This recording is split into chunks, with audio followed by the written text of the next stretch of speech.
김소월 산에서 오케이 꽃이 피고 지는 현상 위에다가 요렇게 쓸까요? 생성 소멸 하는 현상을 형상화한 작품으로 빨간색 밑줄 존재의 근원적 고독과 더불어 생명의 생성과 소멸이라는 자연의 순환성과 섭리를 노래하고 있다. 됐을까요? 이 시에서 핵심되는 단어는 요거예요. 저만치 체크. 어찌나 중요한지 미리 요렇게 다 체크해 놨네요. 다음 읽기 전에 한번 볼게요. 산에는 꽃 피네 꽃이 피네 삼음보 가을 봄 여름 없이 꽃이 피네 삼음보 산에 피는 꽃은 삼음보 저만치 혼자서 피어 있네. 그냥 읽어보는 거야.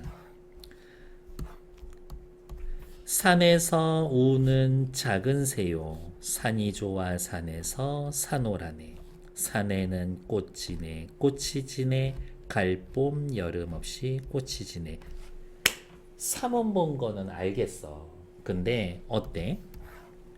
여기에 보면 이행이 삼원보, 이행이 삼원보, 삼행이 삼원보, 일행이 삼원보. 삼원보긴 삼원보인데 행 배열은 조금씩 달라.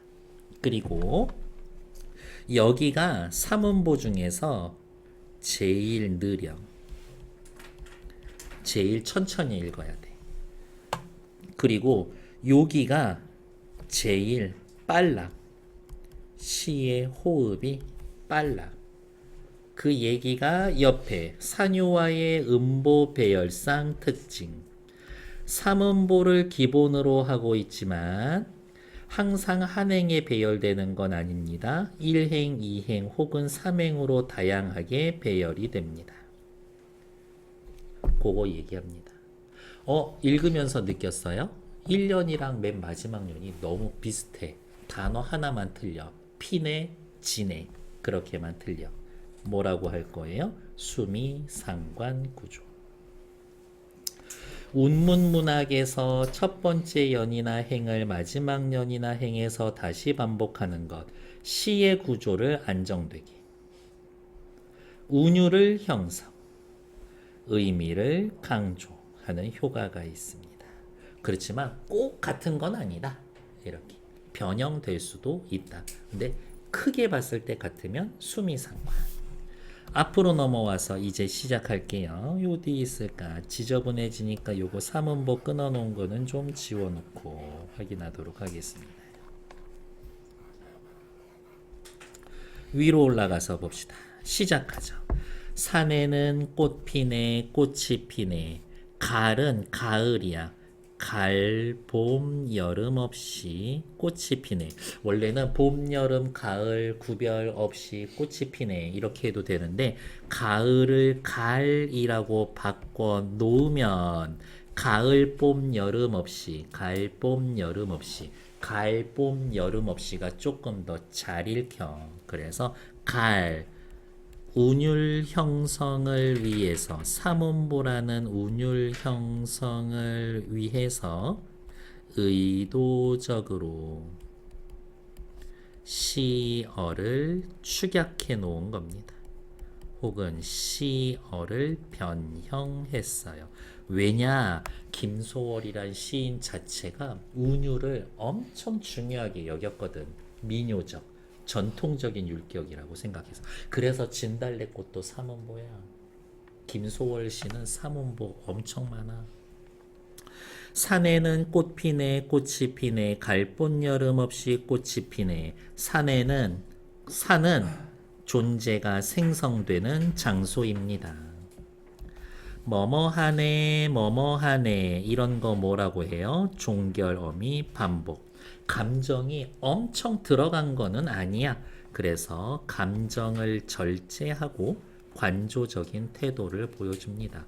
관조적인 태도라는 거는 뭐예요? 특별하게 감정을 드러내는 게 아니라 그냥 바라만 봅니다. 그거를 관조적이라고 합니다.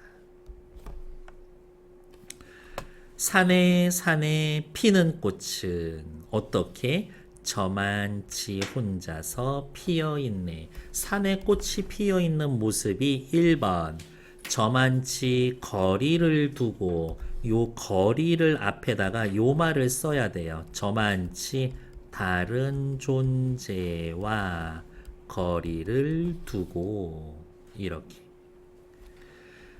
꽃은 어차피 다른 애들과는 멀리 떨어져서 혼자 피는 거야. 꽃이라는 존재는 어차피 고독한 존재인 거지.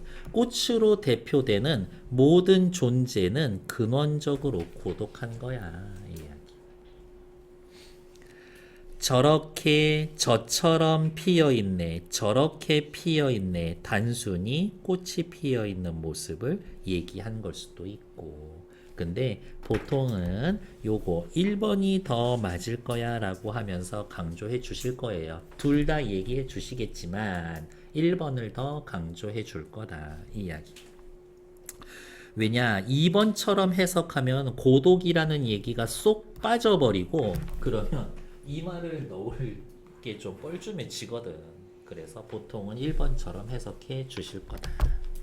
밑으로 내려가자. 산에서 우는 작은 새요 꽃이 좋아 산에서 사노라네. 이 새는 꽃을 좋아합니다. 그냥 그 정도만 확인을 할게요. 모든 존재는 기본적으로 고독한 존재고요. 산에서 사는 작은 새는 그래도 다른 존재와 교감을 합니다.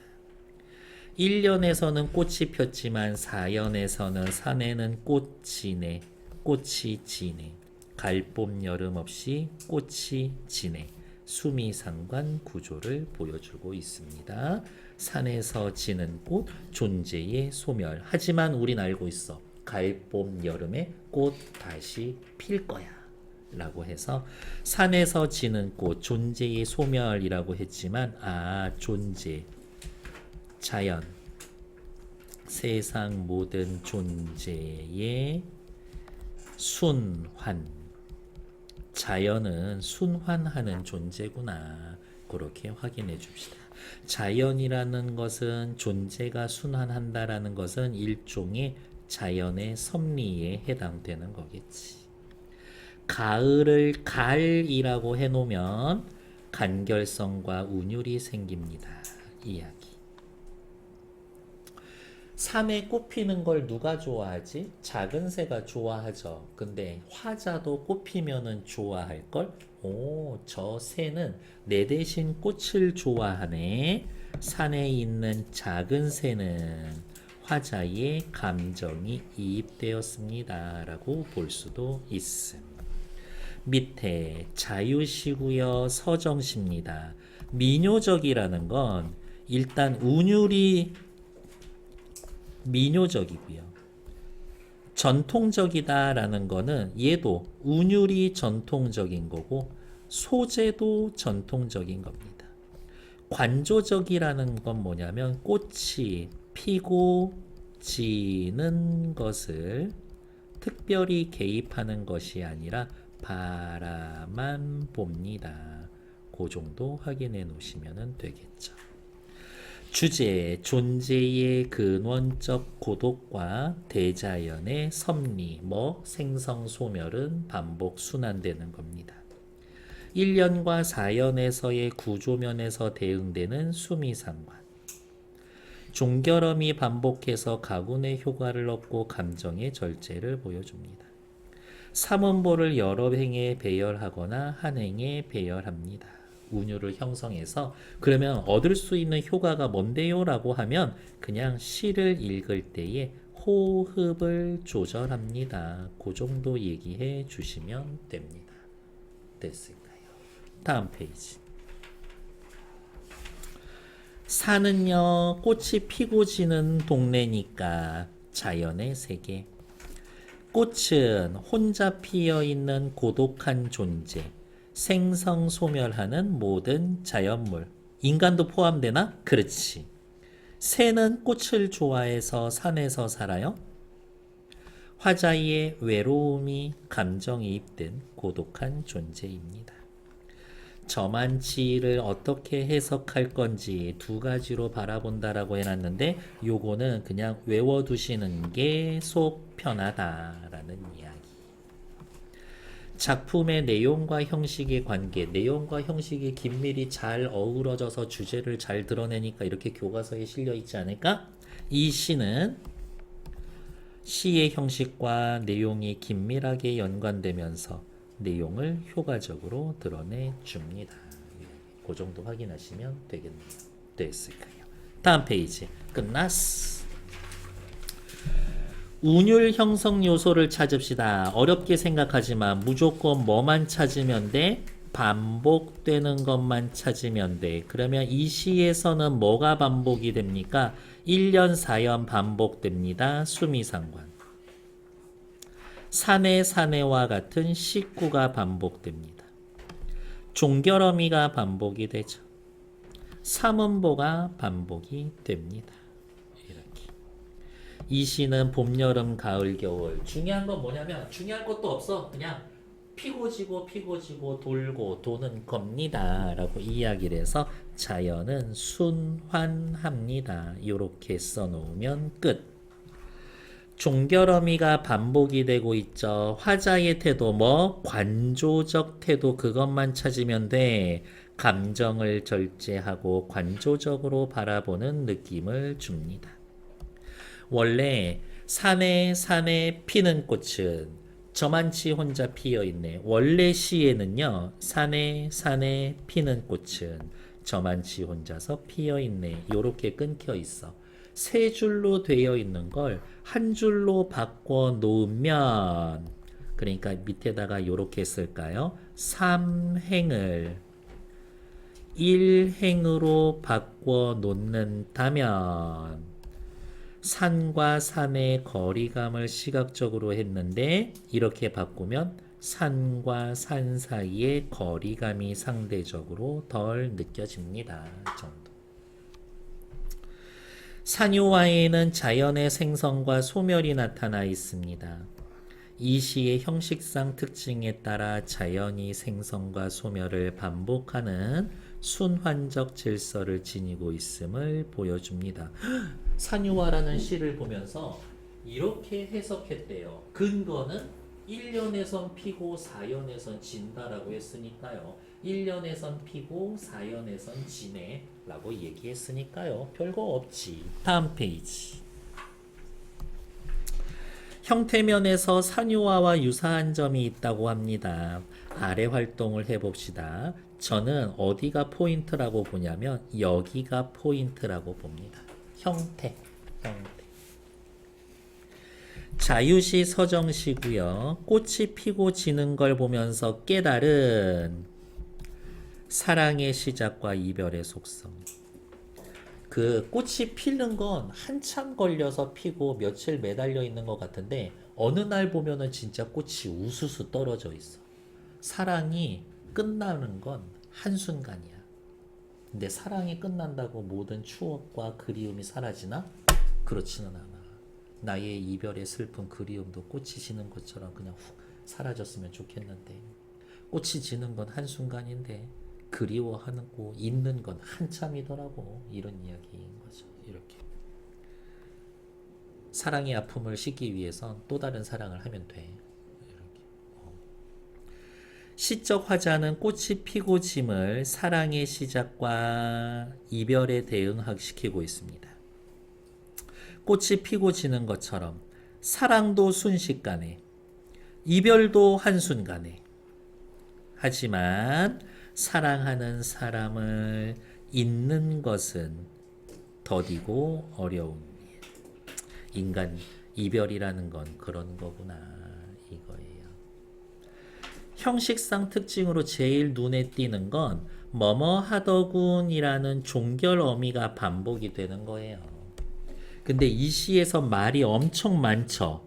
시적 분위기와 정서를 안정시키고 감정을 절제하고요. 아쉬움과 안타까움의 정서를 드러내고요. 사랑과 이별의 깨달음을 드러내줍니다. 이런 이야기입니다. 그래서 내용은 그렇게 어렵지는 않아. 읽기만 해도 끝나. 꽃이 피는 건 힘들어도 이렇게 해볼까? 사랑이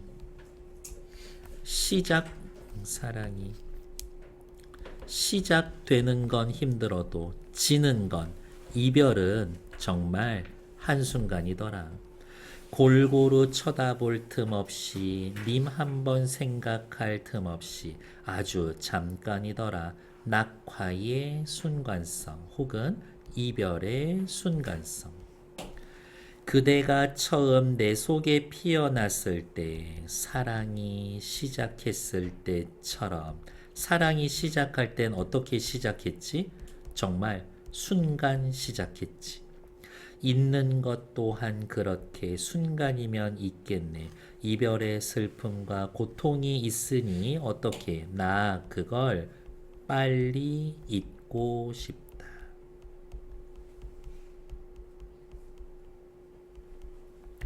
멀리서 웃는 그대여 산 넘어가는 그대여 꽃이 지는 건 쉬워도 이별은 쉬워도 있는 건 한참이더군.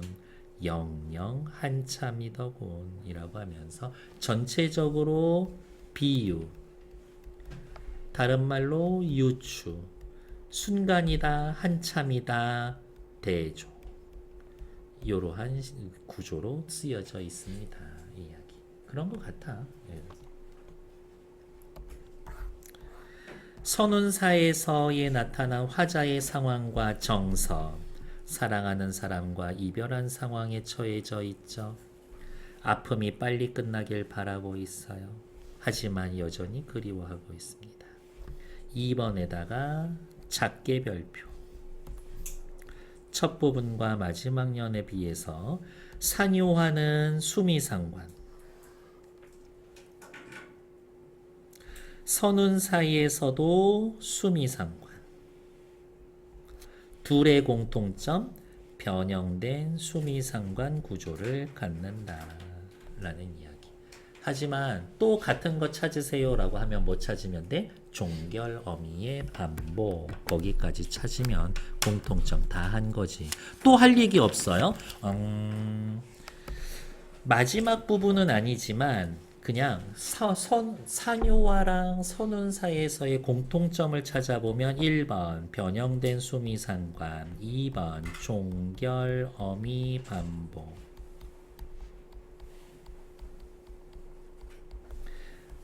3번 자연현상에서 자연현상을 인간사로 유추시킵니다. 확장시킵니다. 뭐 그런 얘기 써놓으면 될 것 같아요. 자연현상을 인간사에 빗대어 표현합니다. 뒷페이지 넘어가죠. 밑줄만 그으면 끝나죠. 산요화는 겉으로는 자연현상을 노래한 작품이지만 피고 지고 다시 지는 빛꽃을 통해서 순환하는 자연의 원리를 통찰한 거다. 혼자 살아가는 자신의 모습을 꽃에 비유한 거다. 자연에 대한 동경과 체념을 노래한 거다. 여러 가지로 해석을 합니다. 시의 형식에 엄청 많이 쓰고 제가 아까 뭐라 그랬어요? 운율 너무 중요하게 여겼다라고 그랬죠? 같은 말의 반복, 전통적인 삼원보를 통해서 운율을 형성합니다. 이 시를 옆으로 누이면 산으로 보이는데요. 이게 뭐냐면 요거를 이렇게 옆으로 눕혀 놓으면 요렇게 산의 모양이잖아. 뭐 그렇게 얘기하는데 좀 오바 같다. 저는 그렇다고요. 야, 근데 해석하는 거는 다 자기들 마음이지. 이렇게. 뭐 아무튼 그렇다. 그리고 내가 뭐라고 맞는 것 같아 아닌 것 같은데 그런 얘기 하겠어요. 하지만 나도 생각이라는 건 있다고. 밑에 나와 있는 소월이 형님, 정식이 형, 본명 김정식, 정식이 형 어땠는지 한번 읽어보시면 되겠고요. 초혼, 동천, 서정준 뭐 그런 것들 확인하시면 되고 초혼 정도는 봐도 되지만 얘는 전혀 보지 않아도 된다고 봅니다. 네, 잠시 정치.